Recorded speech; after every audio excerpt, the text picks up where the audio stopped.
Welcome to The Eye Opener. I'm your host, Michael Lewis. Facebook has agreed to pay Australia as they realized they could not boss the Aussies around. Joe Biden is sending the wrong signal to the world by flip-flopping on Iran and the CCP. Boris Johnson knows that we will never get the real answer from the CCP regarding the pandemic, so he suggests an alternative idea. The Mars Perseverance rover has landed on Mars, and we get to hear the sounds from the red planet for the first time. Okay, my friends, let us dive into the truth together. After Facebook banned Australian news outlets on its platform in a response to a law that forces social media platforms to pay for news, Facebook backed off and signed an agreement with the Australian federal government. It expected Facebook will restore Australian news pages in the coming days. In January, Australia proposed a new law to require Google and Facebook to pay for news content obtained from Australian news sources. In mid-February, Australia's Seven West Media became the country's first major news outlet to strike a licensing deal with Google, requiring the internet giant to pay the media company for content.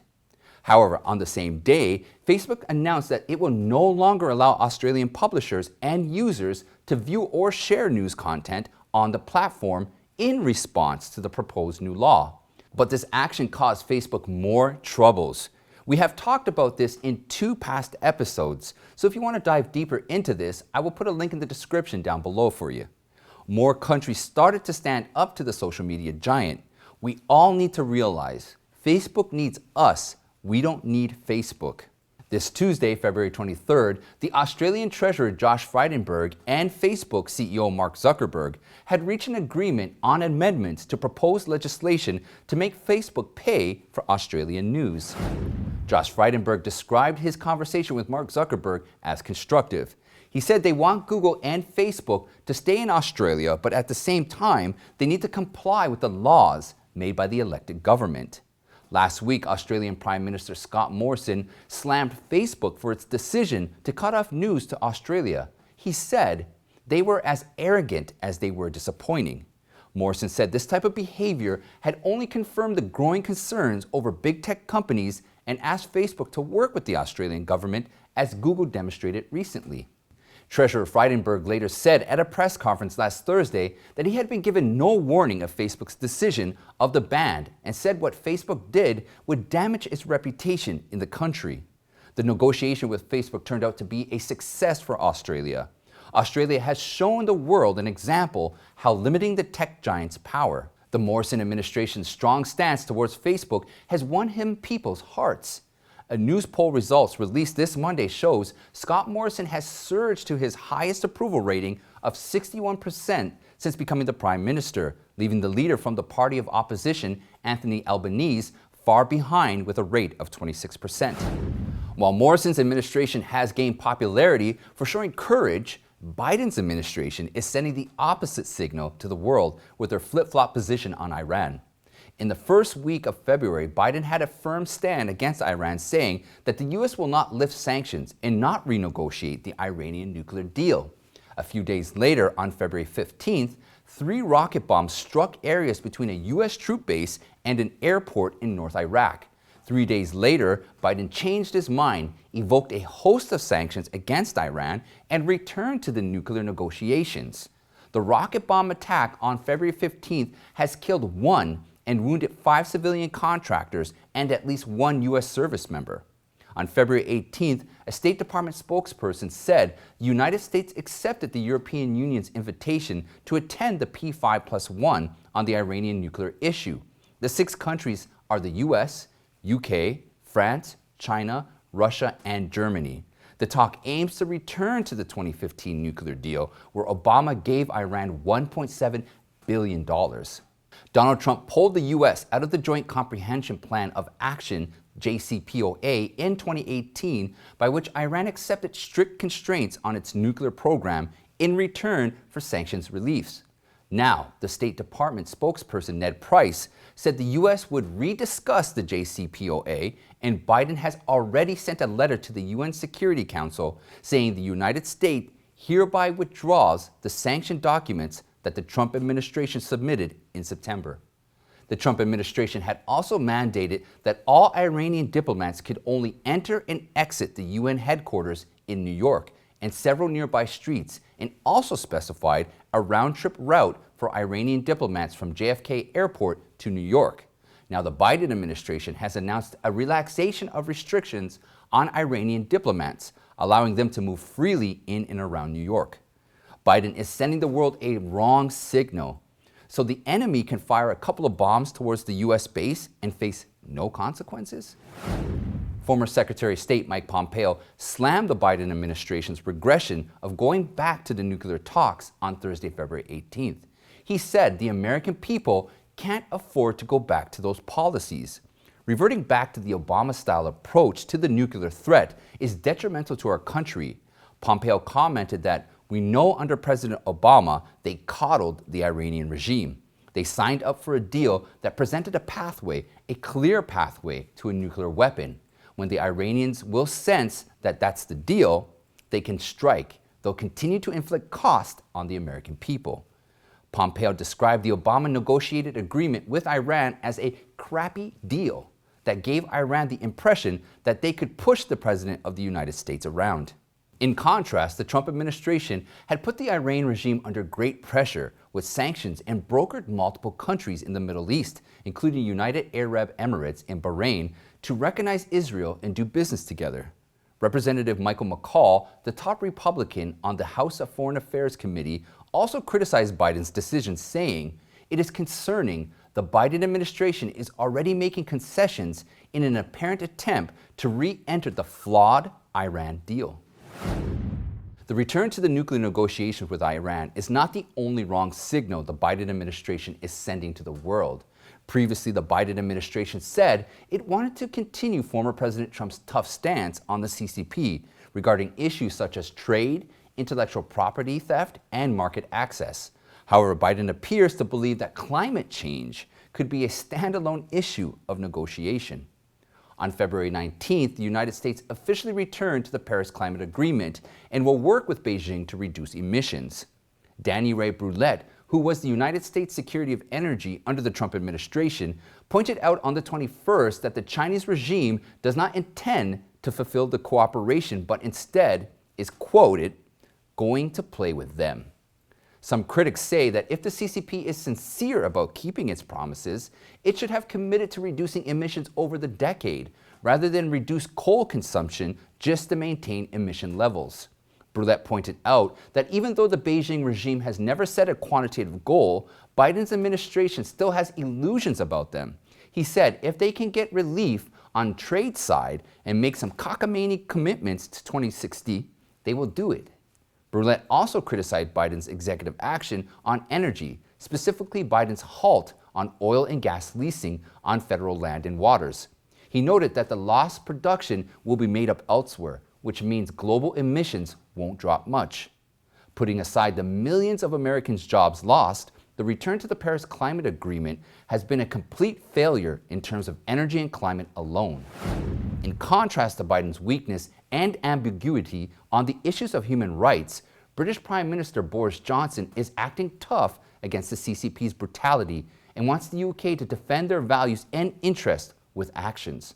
On February 19th, Boris Johnson delivered a speech at the Munich Security Conference where he made his stance on the repression over Xinjiang and Hong Kong clear. He said, "We have consistently spoken out against China's repression of the Uyghur people in Xinjiang province, and we will continue to do so.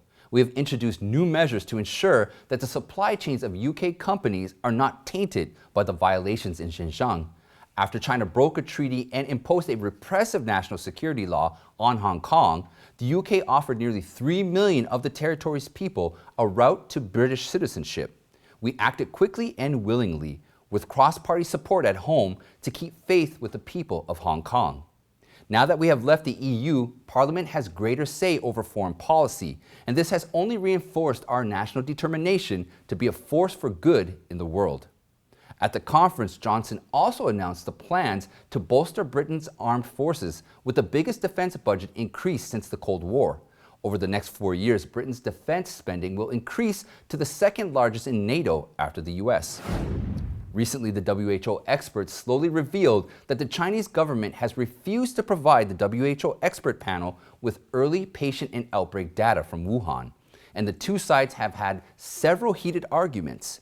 The CCP's refusal to cooperate with the WHO investigative team have made it very difficult to find the clues needed to help prevent another outbreak of a similar virus in the future. On February 13th, WHO's microbiologist Dominic Dyer told a number of news outlets, including Reuters and the Wall Street Journal, that the CCP refused to give data to the team for their investigation. UK Prime Minister Boris Johnson was asked by Reuters on who was responsible for the lack of transparency regarding the origins of the COVID-19 pandemic, and he replied, "Most of the evidence seems to point to the disease having originated in Wuhan." Johnson probably knows very well that the chance to obtain real information on the origin of the virus from the CCP is minimal. Instead, he suggested an alternative idea. It would have world leaders sign a global treaty on pandemics to ensure transparency from the signatory countries by demanding contribution of all data regarding viral outbreaks. As you already know, YouTube and big tech have been suppressing conservative voices, and that includes us at The Eye Opener. If you haven't already, please subscribe to our mailing list. That way, if I do get deplatformed, I will be able to stay in contact with you. And if you are enjoying the show, please donate to our donor box. The link will be in the description. I want to thank everyone for your continued support. Okay, let's get back to the show. We're going back to Australia again. The Aussies have been standing up to the Chinese Communist Party long before Facebook. Recently, Prime Minister Scott Morrison said that he may tear up the Victoria's controversial Belt and Road deal in a matter of weeks, as it brings no benefit to Australia. Victoria's Premier Dan Andrews signed a memorandum of understanding in 2018 with China relating to its mega $1.5 trillion One Belt, One Road policy that came under heavy criticism. This inspired Morrison to have a foreign relations bill which governs all foreign relations and deals so that there will be consistency when national governments deal with other national governments. The CCP accused Australia of damaging the relations through its legislative move and listed 14 complaints and handed it to the Australian government. And as we see from the previous story, the Aussies don't care. Morrison is considered as a conservative pragmatist in the Australian Liberal Party. On many fronts, he shares the same vision of the former President Trump. So they both are wary of the threats imposed by the communist countries. In January 2021, Morrison warned that Beijing's global ambitions had become more inconsistent with Australia's sovereign interests. Morrison's courage of protecting Australians against the CCP is another reason for his record-high popularity. Now we turn our eyes to the Netherlands. Authorities say the Dutch's key infrastructures are regularly targeted by Russia and China. Eric Ackerboom, the director of Avid Security Services, said that the pinnacle of the economy is at stake. He said the crown jewels of the Dutch economy are in danger. Numerous industries are at risk in the Netherlands, including companies specializing in maritime technology, aerospace engineering, agriculture and greenhouse technology, quantum computing, and AI. According to Ackerboom, the threat from China is highly underestimated. The CCP has got a shopping list of technology they want to collect around the world through investment or cyber attacks. The whole world is waking up to the ubiquitous threats from the CCP, but the most important question is, why doesn't Biden want to acknowledge it? Do any of you have fantasies of leaving Earth and wandering around a distant planet? The United States has always been a leader in space exploration. We send satellites into space, we've landed men on the moon, and we have probed Mars several times. Well, in 1965, Mariner 4 first flew by Mars, and in 1976, Viking 1 landed on Mars and sent back the first pictures of the blue sunset. With continued advancement in space exploration, people can see Mars much clearer today. For example, what you see now is a blue sunset on Mars by the rover Spirit from May 2005. On February 18th, the Perseverance rover successfully landed on Mars. NASA has published the footage of the entire landing process, including the 7 minutes of terror where Perseverance entered Mars' atmosphere at over 12,000 miles per hour, streaking across the sky like a meteor for 7 minutes before finally touching down on the ground. The complex landing was carried out autonomously without remote control. 5 cameras on board the rover captured multiple angles of the landing process. The moment when Perseverance detached from its parachute and entered free fly is quite a scene. This is the first full-color image from Perseverance. The photo details the surface of Mars like never before, showing the extraterrestrial rocks and debris on the planet's Jezero crater. The rover's goal is to search for signs of ancient life on Mars and pave the way for eventual human exploration. For the first time, sounds on Mars have been recorded and sent back to Earth by the Perseverance rover. NASA has posted at least 2 audio files. One section contains the rover's own noise.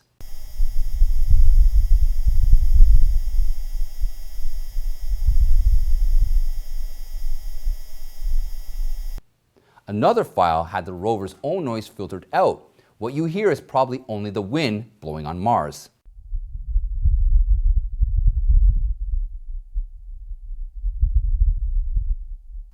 The clip is very short, but it is extremely precious.